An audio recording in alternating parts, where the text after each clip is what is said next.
All right, Doc Pierce is in the house, as he is every Tuesday here on Big D Energy, courtesy of the Michigan Sports and Spine Center, MRI of Southfield as well. Doc, good to see you as always, my friend. What's up, man? Just enjoying this crazy, beautiful weather, trying to stay healthy. Yeah? Understanding the next decade of life is catching up to me. You know, these young kids, I'm very fortunate. I have young 18-year-old kids around me that I just keep saying it. You can't replace youth. Nope. Just you running cannot. around and looking so free and comfortable with their shirt off, and I wish I was a little more comfortable at my age. But since you brought it up, Doc, I have a question for you about that, like the science angle of it. No, the 40s. The 40s is that the roughest? Is there the most fall off in the 40s? No, it's where you start identifying it because it's so obvious. It happens in your 30s. You hit 25, like there's a thing out there pushing your collagen in your body right now. It's true. Between the ages of 25 and 30, you start losing some of your elasticity, some of all that stuff. Your 30s, you're still squeaking off of your 20s if Right. you're in good, if you have good infrastructure. It's just it really falls off at your 40s. But if you have to attack it when you hit 25. Unfortunately, that's really when the metabolisms and everything starts changing. So your 40s, like you said, because I don't even know how old you are. You're in your 40s. Yeah. You're just there. Mac and I, we've already, 40s were great. I trade for the 40s right now, right? I'm noticing fault, Doc. Like it's tangible.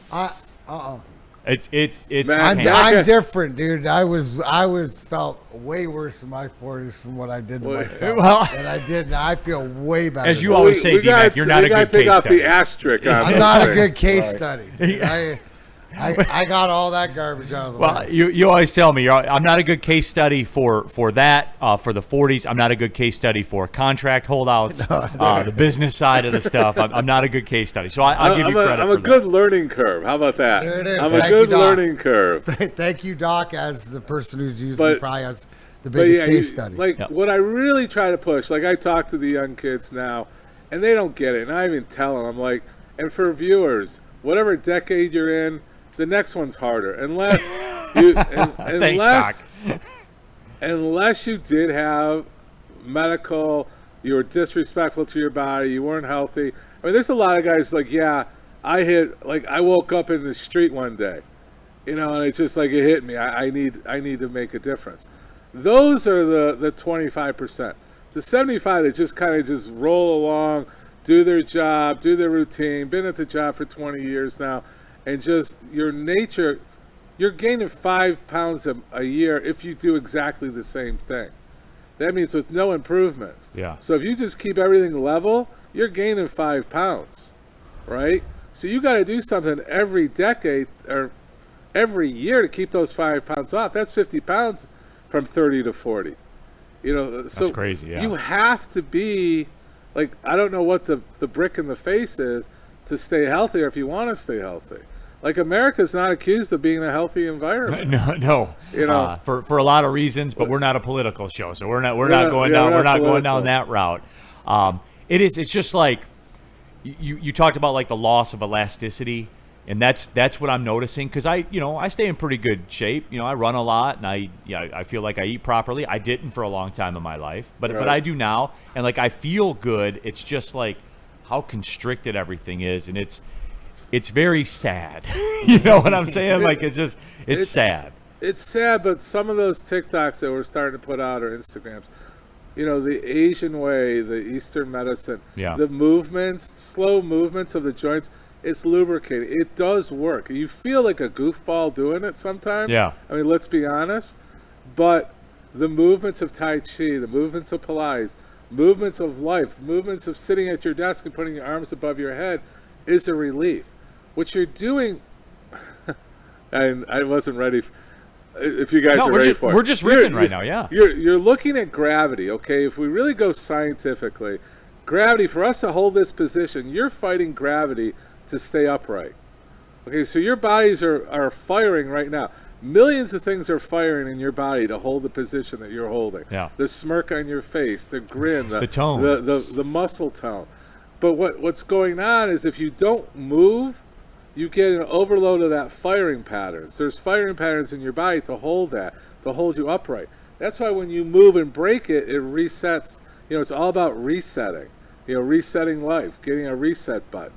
So if you do that just by lifting your arm or moving or rolling your shoulders, rolling your neck out, take a deep breath. Between breathing and movements, your life is 10 times better. Like, I challenge everybody to take a deep breath, the 4s that we talk about, which is even more important. But change the physiology, right? It changes your physiology. If you take a deep breath and let it out, I'm listening to all this stuff. Our young youth is anxiety, depression, it's up, it's crazy. Effing take a breath. Take a deep breath. I love the things that are out there now. You're not as important as you think you are. That is true. Yes. Live it. We're gone. I lost a gentleman yesterday. I had a very emotional funeral yesterday who made such a difference in his community. You know what I disrespect myself. Like, what am I supposed to do? I get the news of his death. I'm on the boat with the kids, and I was very sad for the 2 minutes.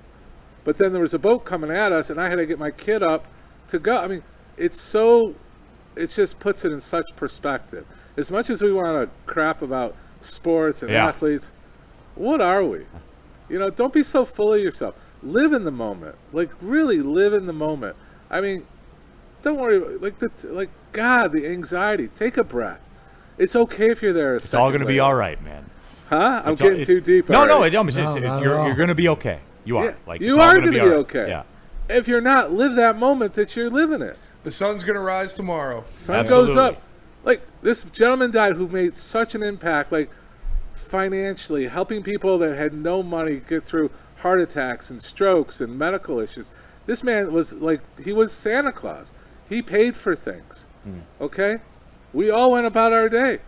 We all paid homage to him, and we'll cherish him for the week, but we all have, you have things to do. You're gonna, oh my gosh. All right. I love it, Doc. No, I'll stop. I love it, Doc. But what clip can we take from that? Well, I'm going to transition to this, right? Because it's a natural transition. I want the emotional part put in there, but. But Doc, I appreciate the words, man. Take a breath. You're not so important. Everything's going to still happen. Just be present and be accountable.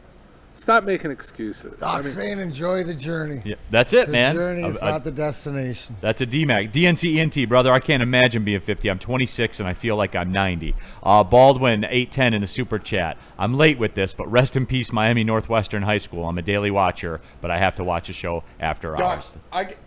You talk about that a lot with, like, people coming off of injuries. Does that kind of go hand in hand with that too? You talk about how much more they focus and they're not stretching as much. How much of the mental side is that? Like, Aidan Hutchinson coming off of this leg injury, how much of it is a mental thing where he has to make sure that he's focused on his furthering his recovery and stuff like that?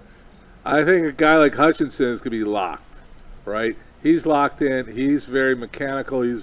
I need to do A, B, and C to get there. He's going to be I predict he's going to be a better athlete because of it. Yep. We've seen guys in our careers, even our high school career, guys that made the difference. The guys that worked at 110, 120% made it to the next level where the other guys just talked about it. There's a fear factor. Yeah. Will he need a hit or two with Hutchinson? Yeah, he's going to need a hit or two. He's going to need that uncontrolled setting, that guy that takes a cheap shot at him, and he gets up and says, F you to that guy. You're not stopping me. Right. Forget about all that. That's the easy part, because that's playing the game. The thing you're missing is that when you got something that is your identity or something that you focused and worked on taken away from you for a bit, that's a refocus. It's a little something you know something about, something right? I know about on a different angle, but it's like more or less, what does it mean for you? And you get to step back and more or less appreciate and sort of like sometimes as a professional athlete, it becomes a job, right? Because of different ways and because life moves too fast and there's other things and whatever, and you forget. Injury is one of the reasons that can reset you to your focus and to get back to all those little things. So that's the one thing you look at. These guys that have been out and injured, whatever. You look at Hutch, you look at Davenport, you look at, Mosley. Yep. You look at guys that their dreams have been taken away, and then they get another opportunity. That's why you see it, because it's appreciation of life. And if you ask these guys too, is that they're maybe the conversation before their injury or whatever their setback was is a little bit more intense to the game than it is to life. Their perspective changes, and I think that sometimes a lot of us need that just to recalibrate.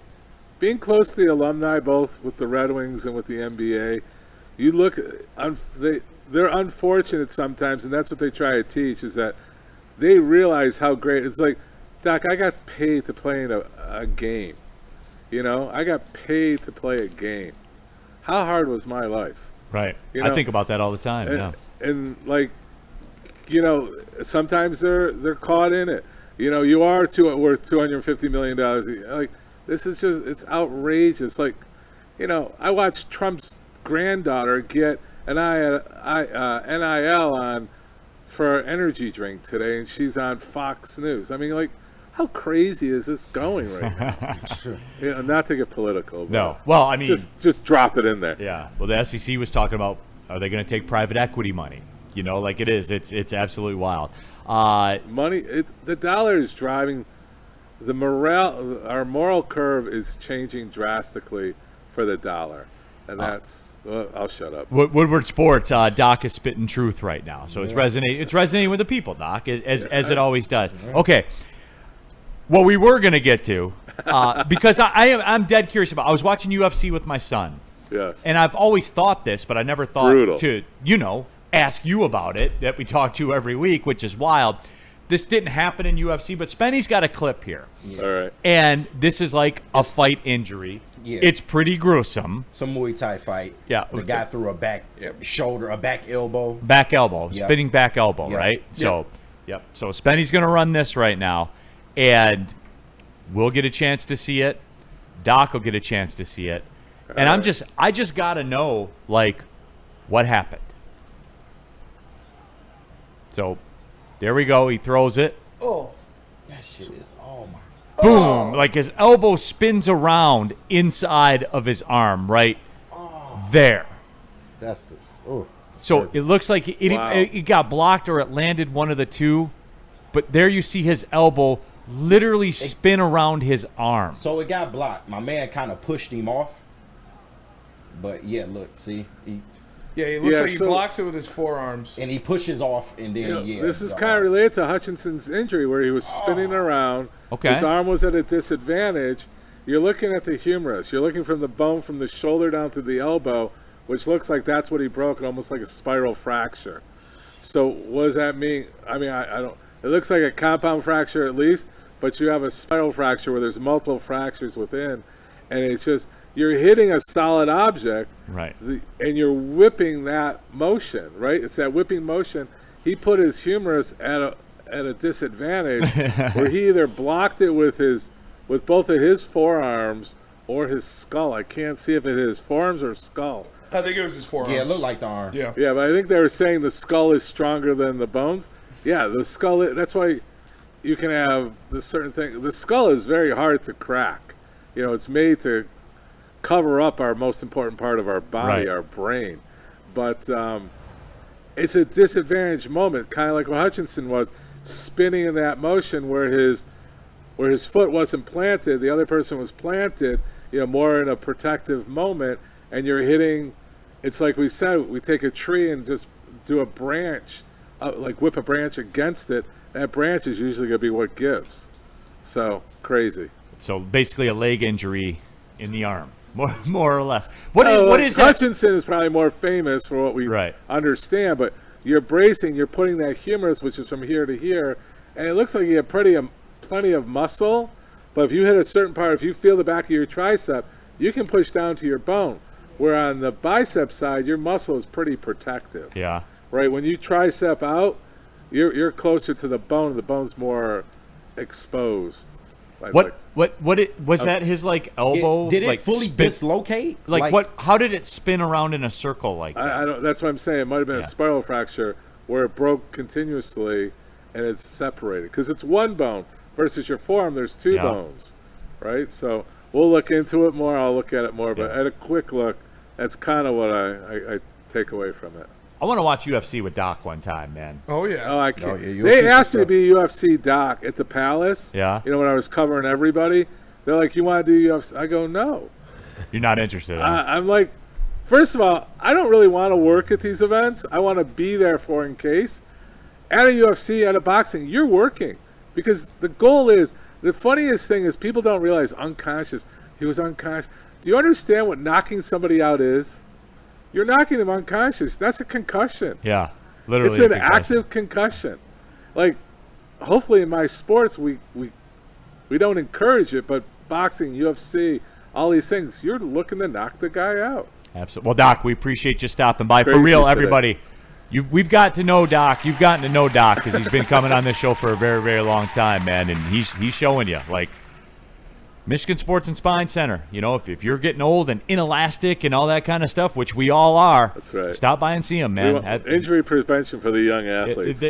And he does that Actually, as well. someone took me up on my offer about I will treat anybody, and we had somebody walk in last week, so we compliment that. So when you have a child that's a young athlete, was a 15-year-old that didn't have the right insurance, but we saw him. So There you go, Doc. That's why the that's people like kind of you. our give back. That's our pay it forward moment. There he is. Dr. Pierce, he'll be back with us next Tuesday. Appreciate you, Doc. That'll do it for the show today. For D-Mac, for Spenny, KG, Dr. Pierce, I'm New World. Thanks for tapping in.